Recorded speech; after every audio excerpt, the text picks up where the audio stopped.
আসসালামু আলাইকুম everyone, welcome to আসপেস মম ফ্যামিলি ব্লগ। চলে আসলাম রমাদানের আরেকটি নতুন ভিডিও নিয়ে। আই হোপ আপনারা যে যেখান থেকে আমার আজকে ব্লগটি দেখছেন সকলে অনেক ভালো আছেন। আমিও আলহামদুলিল্লাহ বেশ ভালো। প্রতিদিনের মতো আজকেও সেহরির জন্য রান্নাবান্না করে নেব আর ইফতারি তৈরি করব। আজকে আমি সেহরির জন্য রান্না করছি 2 রকমের মাছ আর একটা তরকারি। তরকারিটা হচ্ছে মিষ্টি কুমড়া দিয়ে চিংড়ি মাছ রান্না করে নিচ্ছি, আর এদিকে আমি লটকা মাছ রান্না করে নিব। লটকা মাছ রান্না করার জন্য প্রথমে আমি মশলাপাতি ভালো করে কষিয়ে নিয়েছি। এরপর একসাথে দিয়ে দিলাম টমেটো সহ ভালো করে কষিয়ে নিয়ে এরপরে আমি লটকা মাছগুলো দিয়ে দিব। এখানে আমি মাছগুলো ভালো করে ধুয়ে নিয়েছি। একটা ছিল লটকা মাছ আর একটা ছিল তেলাপিয়া মাছ। তেলাপিয়া মাছটা আমি প্রথমে ভেজে নিব, সেজন্য আমি অল্প কিছু মশলাপাতি দিয়ে ভালো করে ম্যারিনেট করে নিচ্ছি। আর এইদিকে আমার মিষ্টি কুমড়া তরকারি হয়ে গিয়েছে, আমি চুলাটা অফ করে দিলাম। সেই সাথে লটকা মাছের মশলাগুলো কষানো হয়ে গিয়েছে। এখন দিয়ে দিলাম লটকা মাছ দেওয়ার 4 থেকে 5 মিনিটের মধ্যে আমি চুলাটা অফ করে দিব, নতুবা ওভার কুক হয়ে যাবে। আর যে মাছগুলো ম্যারিনেট করে নিয়েছিলাম সেই মাছগুলো আমি তেলের মধ্যে ফ্রাই করে নিব। এদিকে লটকা মাছ রান্না করা কমপ্লিট হয়ে গিয়েছে, আর অন্য পাশে যে মাছগুলো ফ্রাই করতে দিয়েছিলাম মাছগুলো ফ্রাই করা হয়ে গিয়েছে। আমি মাছগুলো একটু কড়া করে ভেজে নিয়েছি। মাছ রান্না করার জন্য একটা কড়াইতে প্রয়োজন মতো মশলাপাতি দিয়ে ভালো করে কষিয়ে নিয়েছি। এরপরে পরিমাণ মতো পানি দিয়ে আমি একটু ভালো করে জাল করে নিয়েছি। এই পর্যায়ে ভেজে রাখা মাছগুলো দিয়ে দিব, সেই সাথে দিয়ে দিব কেটে রাখা টমেটো আর আস্ত কাঁচামরিচ। এখনো পর্যন্ত আপনারা যারা আমার আজকের ব্লগটি দেখছেন, আপনাদের কাছে যদি আমার আজকের ব্লগটি দেখতে দেখতে একটু ভালো লেগে থাকে তাহলে প্লিজ একটা লাইক দিতে ভুলবেন না। আর যারা আমার চ্যানেলে নতুন, আপনারা চাইলে আমার চ্যানেলটি সাবস্ক্রাইব করে আমার পাশে থাকতে পারেন। আর যারা অলরেডি করেছেন তাদেরকে অসংখ্য ধন্যবাদ। আমার গত ব্লগটি ভয়েস ছাড়া আপলোড করেছিলাম, যে কারণে আমি বেশ কয়েকটি কমেন্ট পেয়েছি। লামিস ব্লগ একটা আইডি থেকে কমেন্ট এসেছে, ভয়েস ছাড়াও মাশাআল্লাহ অনেক সুন্দর হয়েছে, থ্যাংক ইউ আপু তোমাকে।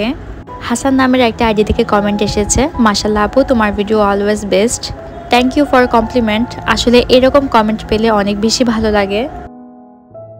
ইফতারের জন্য আজকে আমি ফিরনি তৈরি করছি। ফিরনিটা তৈরি করে নিচ্ছি আমি পোলার চাল দিয়ে। 1 মুঠো পোলার চাল দিয়েছে, মাশাআল্লাহ অনেকগুলোই ফিরনি তৈরি হয়ে গিয়েছে। চাউলের সাথে আমি অ্যাড করেছি পরিমাণ মতো তরল দুধ, গুঁড়ো দুধ, স্বাদ মতো চিনি এবং লবণ। অনেকক্ষণ ধরে আমি চুলার উপরে রেখে এই ফিরনিটা তৈরি করে নিয়েছি। এখন আমি ছোট ছোট কিছু বাটিতে ফিরনিগুলো বেড়ে নিচ্ছি। এরপরে আমি ফ্রিজের মধ্যে রেখে দিব। কমেন্টের মধ্যে মঞ্জিলা এসা একটা আইডি থেকে কমেন্ট এসেছে, আপু কষ্ট হলেও ভয়েস দেন। আসলে আমার ভয়েস দেওয়া আহামরি অনেক কষ্ট সেরকম কোনো কিছুই না। যারা আমার আগের ভিডিও দেখেছেন, যারা আমাকে চিনেন তারা অবশ্যই জানেন আমার 6 মান্থের একটা বেবি আছে, যে কারণে সব কিছু একসাথে ম্যানেজ করা সবসময় সম্ভব হয়ে ওঠে না। মাঝে মধ্যে দেখা যায় আমি ব্লগ দেওয়াই অফ করে দেই, আর প্রতিদিন সব কাজ করার পর ভিডিও এডিটিং করা, ভয়েস দেওয়া সবকিছু সম্ভব হয়ে ওঠে না চাইলেও, যার কারণে দেখা যায় আমি অনেকগুলো ভিডিও ভয়েস ছাড়াই আপলোড করে দেই। এভাবে জাস্ট ভিডিওতে মিউজিক দিয়ে ভিডিও আপলোড করা আমার নিজের কাছেও ভালো লাগে না। ওরকম সময় দেখা যায় ভিউয়ার্সরা অনেক কিছুই বুঝতে পারে না। এই তো ফিরনিগুলো রেডি করা হয়ে গিয়েছে। আমি সব ফিরনির উপরে কয়েকটা করে কিশমিশ দিয়েছি, আর কিছু বাদাম ছোট ছোট করে কেটে নিয়েছি, যেগুলো আমি ফিরনির উপরে দিয়েছি। এখন আমি সব ফিরনিগুলো ফ্রিজের মধ্যে রেখে দিব ঠান্ডা হওয়ার জন্য। আমরা সবাই ইফতার করে নিয়েছি। ইফতার করার পর শুনলাম আকাশের চাঁদটা দেখতে অন্যরকম লাগছিল, সেজন্য আমরা সবাই বের হয়ে আকাশের চাঁদ দেখলাম।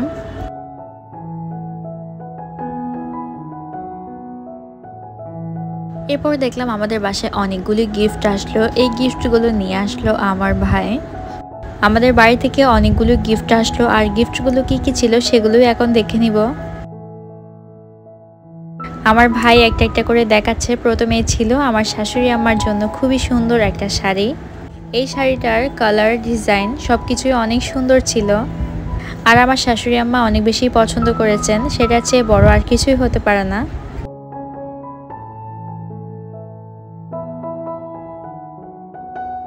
এরপর মুস্কানের ড্রেস দেখাচ্ছিল। প্রথমে বলা হয়েছে মুস্কানের জন্য কোনো ড্রেস আনা হয়নি, ও সেই জন্য একটু মন খারাপ করেছিল।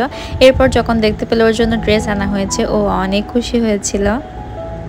আসলে কিছুদিন আগে ওর জন্মদিনে ওর বড় মামা ওকে খুবই সুন্দর একটা জামা গিফট করেছিল, যে কারণে আজকে তেমন একটা গর্জিয়াস জামা আনেনি। এরপর দেখাচ্ছিল আমার ছোট মেয়ের জন্য যে জামাটা এনেছিল সেই জামাটা। এই জামাটা মাশাআল্লাহ এত সুন্দর হয়েছিল আর জামাটা আমার খুবই পছন্দ হয়েছে। এই রংটা আমার অনেক বেশি পছন্দের। আমি চেয়েছিলাম আমার মেয়ের জন্য এই রঙের একটা জামা হোক। আর এই জামার সাথে ম্যাচিং করা একটা হেয়ার ব্যান্ডও ছিল। এরপর দেখাচ্ছিল আমার ভাই আমার জন্য কি এনেছে। আমার জন্য খুবই সুন্দর একটা 3 পিস এনেছে। এই কালারের 3 পিস আমি কখনোই পরিনি, সেজন্য আমার ভাই আমার জন্য এই কালারটা চুজ করেছে। আর আমার কাছে বেশি ভালো লাগছে। এই 3 পিসটা সেলাতে হবে না, এই 3 পিসটা অলরেডি সেলানো।